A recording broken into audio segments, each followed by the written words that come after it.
Boa noite, aqui é Antônio Gabriel, aluno de informática do IFBA Campo Jacobina, e hoje iremos falar sobre a Igreja Presbiteriana, essa que mantém grande influência no cenário global. O principal fator para essa sua influência é a fundação de grandes instituições de ensino, como Princeton e Yale, e a renomada e mundialmente conhecida Harvard. Aqui no Brasil, a Presbiteriana também fundou a Faculdade Mackenzie, responsável por obter o melhor curso de arquitetura e medicina do país. Irei passar agora para o nosso repórter João Max, que está na sede da Igreja Presbiteriana de Jacobina e vai nos mostrar um pouco da arquitetura e beleza dessa igreja. Bom dia, boa tarde e boa noite. Hoje estamos aqui em um ponto histórico da cidade de Jacobina, Bahia, a Igreja Presbiteriana. Um ponto histórico, cultural e religioso muito importante para essa cidade que é Jacobina.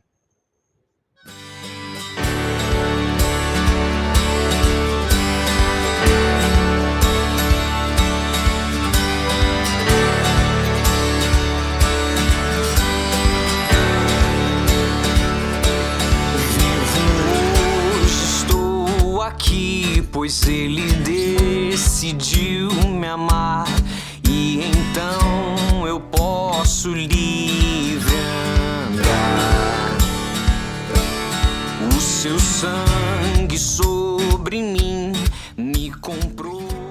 Depois de vermos essas lindas imagens da Igreja Presbiteriana, iremos agora entrevistar o presbítero Milton Machado, este que é um membro muito importante para o andamento da igreja. É com você, Raul Lucas.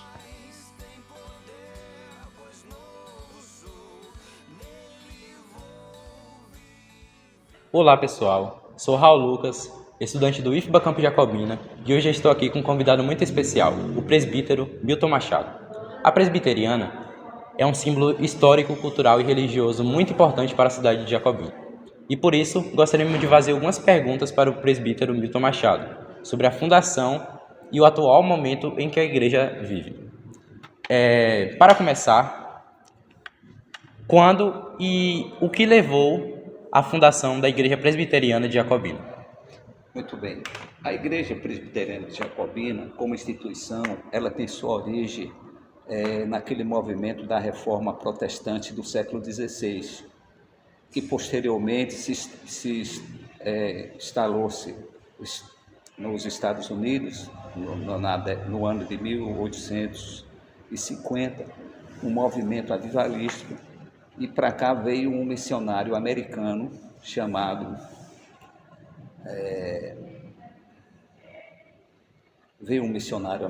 para cá, que trouxe o evangelho para o Brasil e foi se estendendo pelo país todo até chegar em Jacobina. E quais foram as pessoas mais importantes nesse processo de fundação? As pessoas que eu diria mais importantes nesse processo de fundação e organização da Igreja Presbiteriana em Jacobina, primeiramente se destaca o missionário John McCall, um americano que esteve aqui e de passagem pregou o Evangelho, mas sem um trabalho assim definitivo, organizado. Depois o pastor Otacílio Alcântara, que era pastor em Miguel Comum, ele deu assistência aqui a Jacobina e com o tempo deixou um trabalho iniciado em Jacobina, antes de 1960. Em 1964 veio o pastor Edmundo, que tomou posse aqui do trabalho presbiteriano. Ainda não tínhamos uma igreja organizada, mas já tinha algum trabalho organizado que a gente chama de congregação. E aí ele organizou, no centenário da Igreja Presbiteriana do Brasil, organizou esta congregação, né, aqui em Jacobina, que foi o reverendo Edmundo Isidoro dos Santos, cujo nome está no Centro Cultural de Jacobina, que também foi um professor que muito se destacou aqui em Jacobina, como professor, como secretário de Educação, e ele esteve aqui na região, nessa cidade, por volta de uns 30 anos, foi pastor aqui e fez um trabalho exuberante e excelente, que até hoje nós temos, tudo que nós temos hoje aqui ainda é oriundo desse trabalho do reverendo Edmundo. Agora falando sobre a arquitetura da igreja, A arquitetura da igreja presbiteriana tem algum significado histórico? Olha, veja bem, o templo definitivo hoje, até chegar nesse templo definitivo, a gente passou por alguns processos. Inicialmente, a igreja se reunia num salão alugado ali na Avenida Orlando Oliveira Pires, no primeiro andar, uma sala pequena. Depois passou aqui para o outro lado, onde funciona hoje a Yamaha, comprou um terreno ali, fez um salão, já um salão um pouquinho maior. Posteriormente construiu-se um templo ali naquela esquina onde hoje é a Yamaha. Depois a igreja vendeu aquela propriedade, comprou um terreno hoje ali no condomínio Motinha e construiu aquele templo que hoje para nós é uma espécie assim de uma catedral presbiteriana aqui da região para nós, né? Onde tem uma capacidade de abrigar a média de 600 pessoas sentadas. A fundação da igreja presbiteriana, ela alterou de algum modo o desenvolvimento do bairro ou da cidade em si? Claro, a igreja presbiteriana ela tem uma filosofia de vida muito interessante. E a filosofia é aquela mesma filosofia da reforma protestante do século XVI. Ao lado de cada igreja, uma escola. E a igreja sempre primou pela questão da educação no país. Se você verificar, você vai ver que a igreja protestante no mundo inteiro, as igrejas históricas sempre primaram pela educação. As melhores faculdades e universidades do mundo ainda foram fundadas por protestantes.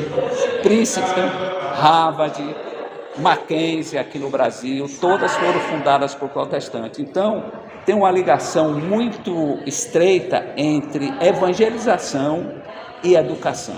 Geralmente o pastor presbiteriano tem essa inclinação também para a educação.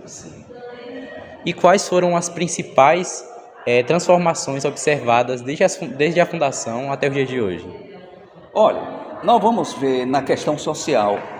Se você for fazer uma pesquisa na Igreja Presbiteriana do Brasil, em Jacobina, certamente você não vai encontrar analfabeto ou um ou outro assim isolado que veio depois, porque a igreja prima que a pessoa aprenda a ler para que ela por si só possa ler a Bíblia e ter seu senso crítico da Bíblia, não é? Então, a igreja também, ela incentiva muito o progresso do conhecimento das pessoas. Só para você ter uma ideia, a igreja presbiteriana, o primeiro doutor, estou dizendo pessoa com a formação de doutorado em educação, foi da igreja presbiteriana, que foi o presbítero Carlos Alberto. O primeiro mestre em Jacobina foi da igreja presbiteriana, que foi o reverendo Edmundo Isidoro dos Santos. Ele tem mestrado em educação, feito na Universidade de Quebec, na França. Ele fez esse curso. E hoje, a faculdade de educação, a UNEB, foi iniciada, antes da UNEB, iniciou-se uma faculdade de formação de professores. Sim. Iniciada também pelo pastor Edmundo e pelo professor Carlos Alberto. Ambos foram pioneiros na fundação dessa faculdade, que posteriormente foi transformada na Universidade Estadual da Bahia, que é a UNEB. Inclusive, eles têm lá uma condecoração de professor fundador da UNEB aqui em Jacobina, esses dois personagens. Agora, mudando um pouco, algum objeto ou símbolo que tem algum significado especial na igreja? Olha, nós temos nossos símbolos de fé. A igreja presbiteriana é uma das raras igrejas no mundo que tem uma constituição. Nessa constituição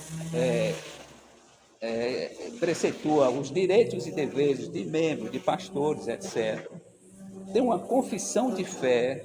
A igreja não inventa a doutrina, não inventa o que ensina. Nós temos uma confissão de fé. E os pastores, simplesmente, eles ensinam essa profissão de fé.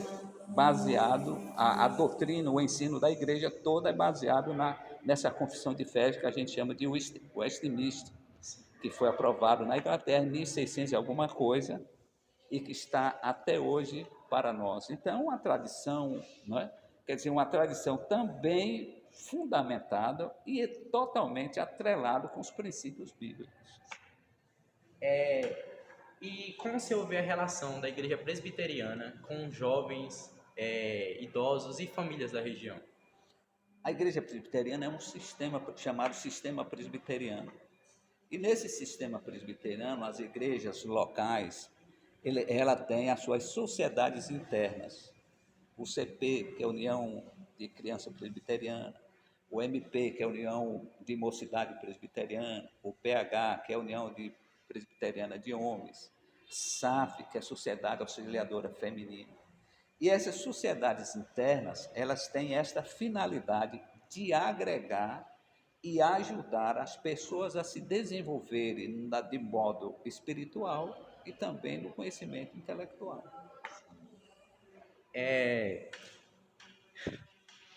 Há alguma tradição da igreja que vem sido mantida há décadas?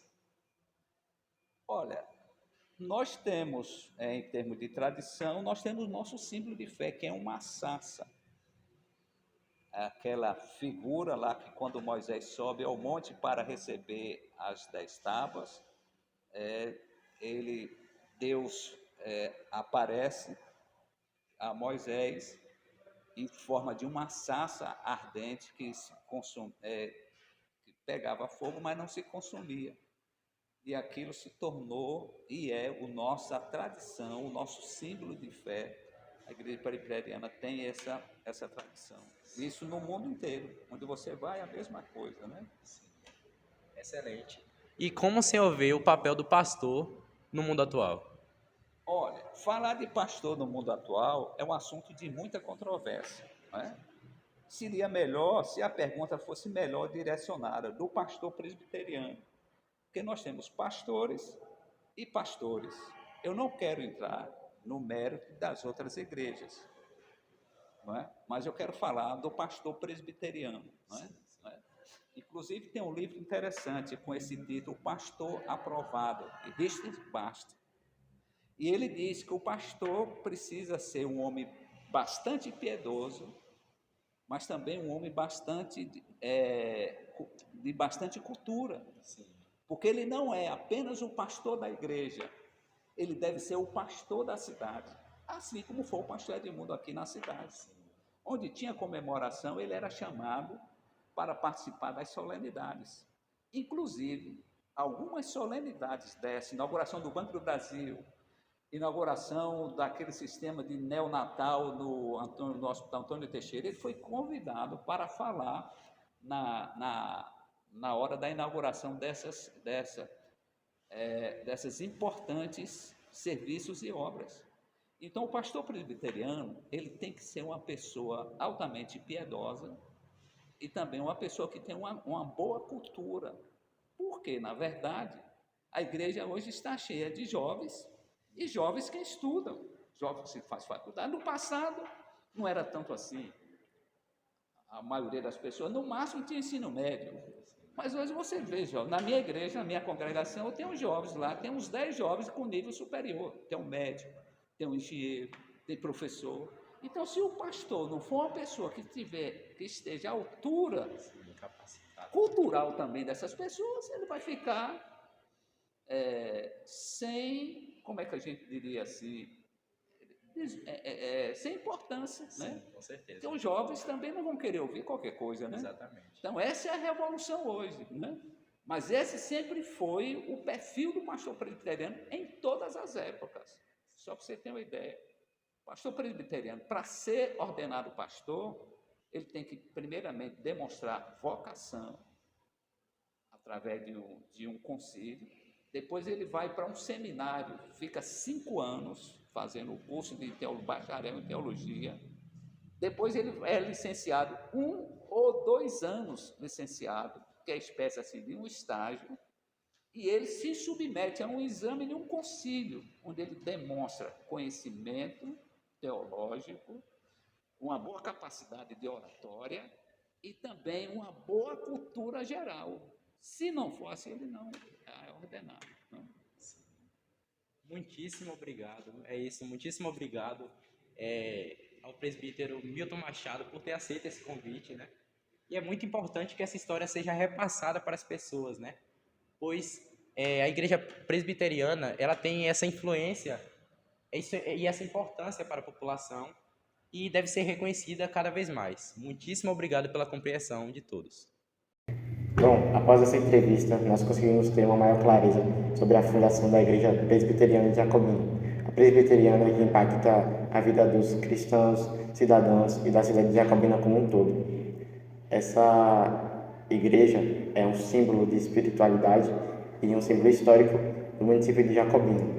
Na nossa entrevista, nós buscamos atingir a sua trajetória, da sua origem até agora, assim como também os objetivos do atual presente para, por exemplo, buscar essa união dos jovens com a igreja presbiteriana. Nós queríamos agradecer a você que nos ouviu até agora e até uma próxima.